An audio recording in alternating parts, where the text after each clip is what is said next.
has been telling the world that this is an independent judiciary, including the Prime Minister. But yet, the judges stop or refrain from taking action against him. Now, not only him, you have the PKR Deputy President, which is Tony Kwok. You have the guy in Ipoh. I think I read his Twitter and so forth. So why didn't they, the judiciary, take contempt proceedings against him at that point in time? Or, for that matter, in future, because if we don't take action against this bloody, sorry for saying that, if you don't take action for contempt against these people, later on, you see the judiciary will be affected. I can tell you that much. Thank you very much. Thank you. Okay. Thank you. First point, yeah? You are right. Once the High Court called for the defense, in fact, the High Court said in no uncertain terms, the evidence of Saiful was extremely credible. He examined it point by point. When the defense is called,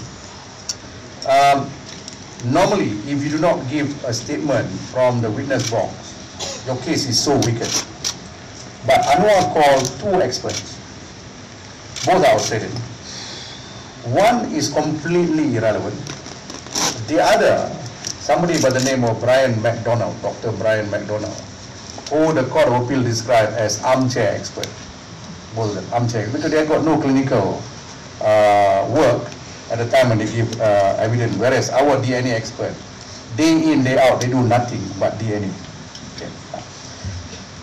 They offered, Brian McDonald was rejected in his own country in 3 cases. His own court in Australia described him as unreliable and non-credible. But our defense counsel called him to give evidence in the Malaysian court. He was also rejected in a Brunei court. His evidence was rejected.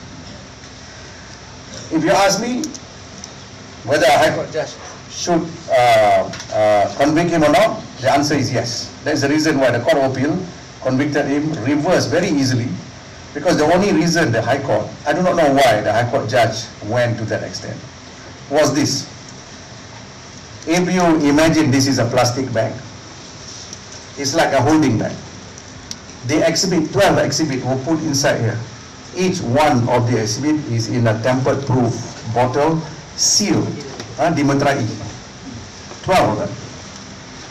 When the doctor gave to the investigating officer, I think DSP Judy Pereira. Judy Pereira is not a woman, he's a man. Okay? So we call him Jude in order to avoid confusion. So when he gave to the investigating officer brought it back to the office, and he said, I follow IGSO. IGSO is Inspector General Standing Orders, where every exhibit must be separately wrapped in an envelope. So he said, what I did was, this is not a seal, yeah? Individual one are sealed, dalam, yeah? He said, I could have opened this gum, you can wrap it open and seal it back. It's just gum. You can do it. It is a facility like that. I've got a bag here, a new one, you can see it. But he said, I didn't do that. I cut it here. I cut it and I left the part that is cut dangling for everybody to see, because it is done in the open. I took out the 12 bottles, I individually wrapped them in 12 separate envelopes before I sent them to the chemist. The judge said, in spite of overwhelming evidence, the individual bottles were in fact sealed. The judge said there could be a possibility of tampering. Now, following the judge's opinion, let's say there is tampering. Tampering is one thing. How do you answer Anwar's sperm inside the bottle? So he did not enter into that issue. So whatever you call it tampering, there is no tampering, yeah? Because chemist said no tampering, the doctor said no tampering, the IO said, what do you mean by tampering? I didn't tamper, because if I don't do it, I can be actually taken action against me by the Inspector General. Now, you remember I told you about the CSI team. The CSI team, when they went, every individual item, because they are police officers, they know what they're doing, they put it in a separate envelope. So he doesn't have to redo it. So he took straight away from the CSI team, sent to the second case. So on that basis alone, the High Court was terribly wrong. Yeah, to have acquitted. So the Court of Appeal dengan Federal Court was squarely right in reversing that acquittal. Your second question is interesting.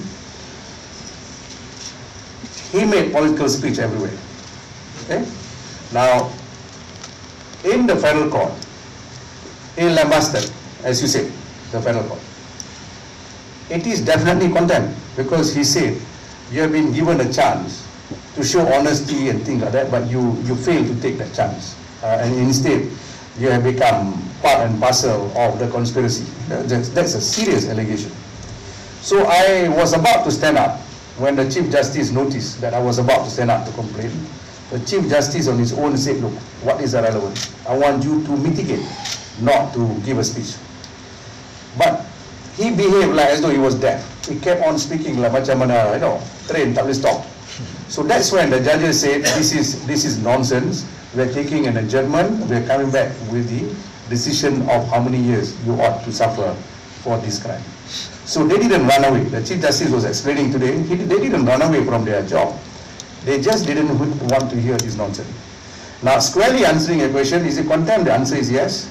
Could they have taken contempt procedures straight away there and then? Yes. But I think they did not, because they didn't want to distract the matter. They didn't want people, especially the world, because the world opinion is sometimes quite important, to think that we overkill him. Okay, now, this is also interesting because somewhere in the middle of the proceeding in the Federal Court, Anwar made a statement in some blog. He said something to the effect of this: if I have said I'm not going to contest in any election, perhaps they will acquit me. That is contemptuous, because he's saying the court and the government, led by Datuk Seri Najib, is one and the same thing. It is a conspiracy to fix it. I stood up and complained, and I said, if you read this is ridiculous. And my counterpart is Datuk Seri Ram. In Datuk Seri Ram, the issue was this. I said, look, Datuk Seri Ram, through his wife called Chandra Seri Ram, has taken contempt proceeding against Mari Herbert many years ago, where I defended Mari Herbert, who was Far Eastern Economic Review punya journalist. What did Mari Herbert do? Mari Herbert merely said, cases macam ni, where Chandra Seri Ram said, complain about ISKL because the son didn't get into the debating team. Itu je. Sued the school. So Mari Herbert said, if parents sue the school like this, the premium of insurance for international school will go up. And then the fees will go up. That's all, is it? Mari Herbert was convicted. In spite of our best effort, convicted and sent for 6 weeks imprisonment. Because they kata, you put a pressure to the court, you therefore scandalize the court. You compare what Anwar said, it's a lot worse. Okay? So it's a question of discretion. Maybe you're right, this is perhaps the right time for me to write to the AG and ask him for his opinion whether that incident, the two incidents, whether we should bring it up any further. I hope I've answered your question. Thank you.